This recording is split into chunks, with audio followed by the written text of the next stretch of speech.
प्रकाशिक समावयता, और जैसे coordinate bond ligand B2 का मतलब है दो लिगेंड एक प्रकार की ज्यामितीय समावयता नहीं पाई जाएगी। दूरी पर समान बंध कोण पर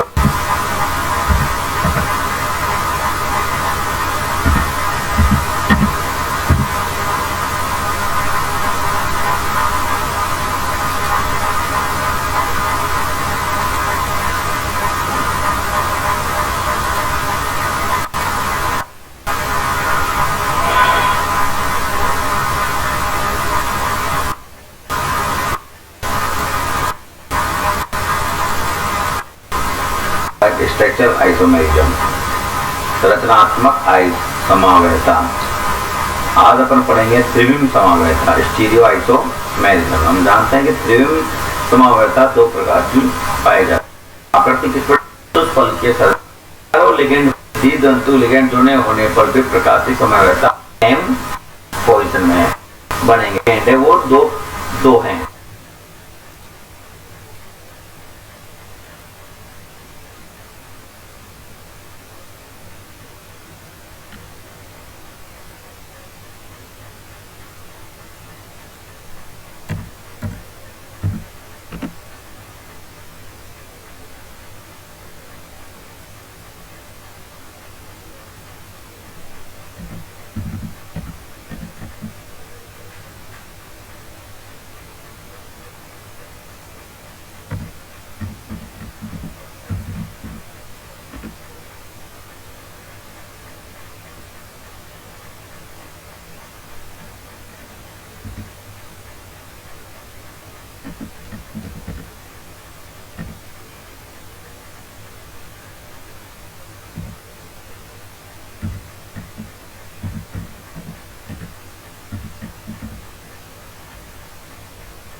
डियर स्टूडेंट, हम इससे पहले की क्लास में पढ़ रहे थे बीबीटी के आधार पर संकुलों की ज्यामिति व चुंबकत्व। जैसे अपन ने एग्जांपल लिया पोटेशियम फेरोसाइनाइड का कि इसमें किस प्रकार की ज्यामिति पाई जाती है। देखो यहाँ पर अपन देख रहा है कि पोटेशियम में साइनाइड जो लिगेंड है, एक बार दोबारा बता देते अपन।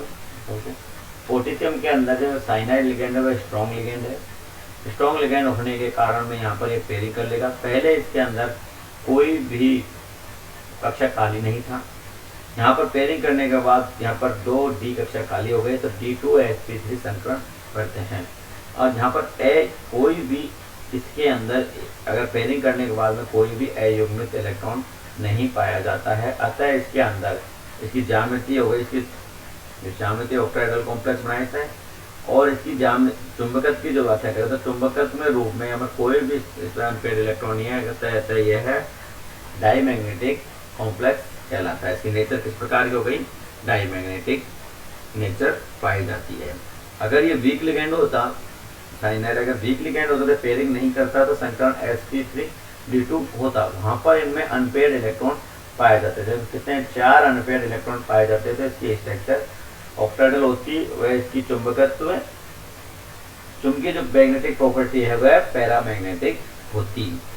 अपन नेक्स्ट एग्जांपल ले, जैसे प्रकार के FeCN6 की आकृति अष्टफल जो भी इसमें एज में इलेक्ट्रॉन नहीं होने के कारण यह प्रतिचुंबकीय होता है।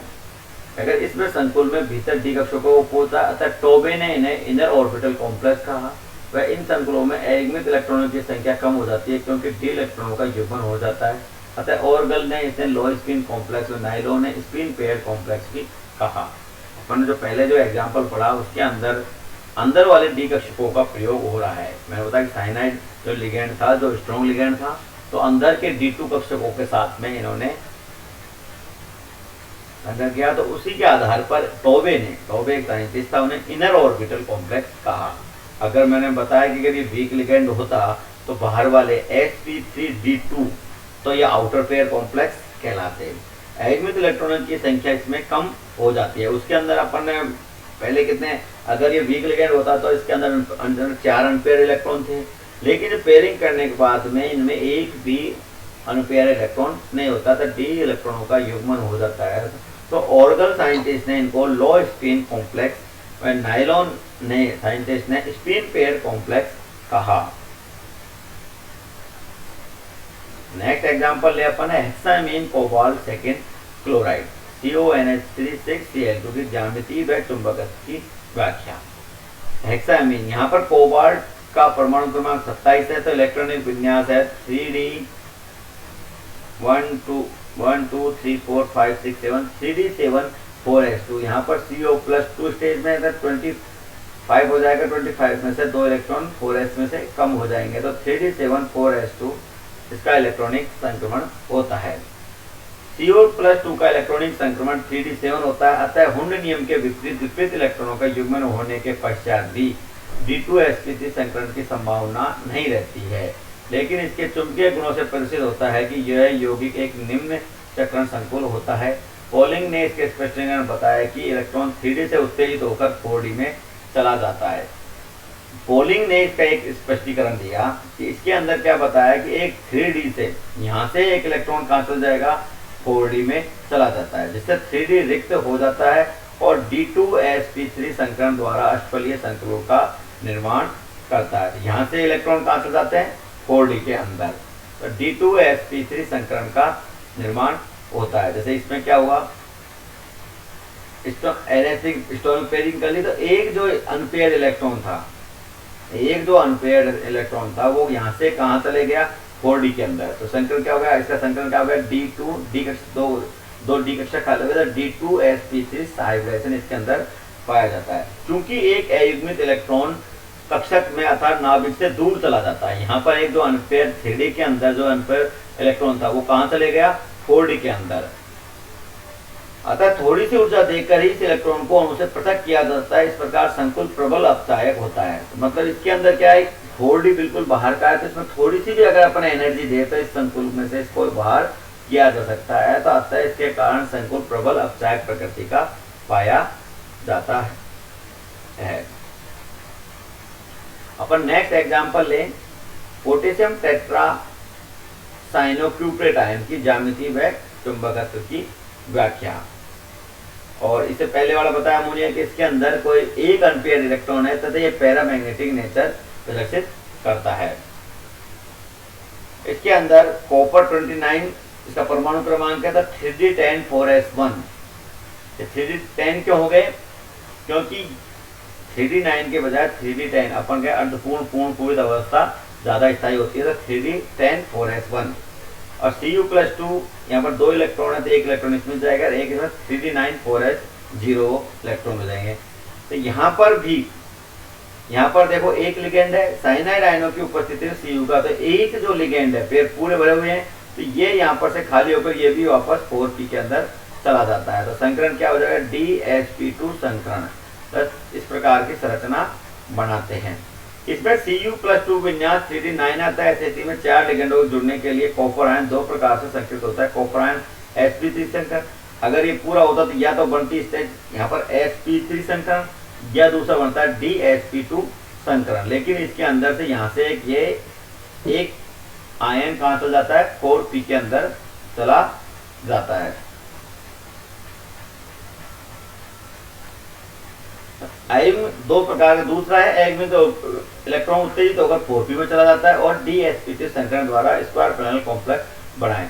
दोनों स्थितियों में एक एक अयुग्मित इलेक्ट्रॉन होगा। अगर वहां पर भी रहता है sp3 संकरण बनाता है तो भी एक 1 पेयर्ड इलेक्ट्रॉन होता है, और DsP2 संकरण बनाता है फिर भी एक अयुग्मित इलेक्ट्रॉन रहता है। इसके अगर इस प्रकार से इसकी पैरामैग्नेटिक नेचर होगी। अतः पॉलिंग के अनुसार एक अयुग्मित इलेक्ट्रॉन उत्तेजित होकर 4p में चला जाता है, जिससे D कक्षक रिक्त हो जाता है और DsP3 संकरण द्वारा स्क्वायर पैरेलल कॉम्प्लेक्स का निर्माण करते हैं।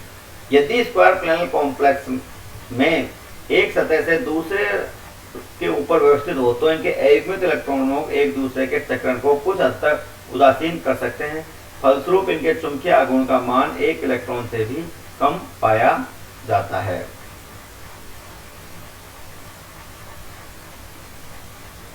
अपने अब बहुत सारी कमियां पहले थोड़ी वीबीटी ने दी, वीबीटी के आधार पर वीबीटी में भी बहुत सारी जो कमियां हैं, क्या क्या कमियां रह गई, उनको अपन नेक्स्ट लेक्चर में करेंगे। वीबीटी की जो कमियां रही वो किसने दूरी करी, सीएफटी ने। वैलेंस बैंड थ्योरी के अंदर जो कमियां रही थोड़ी बहुत, उनको थोड़ी बहुत दूर करने की कोशिश करी क्रिस्टल फील्ड थ्योरी ने। तो अपन वीबीटी की क्या क्या कमियां रही उसके बारे में अपन कल डिस्कस करेंगे।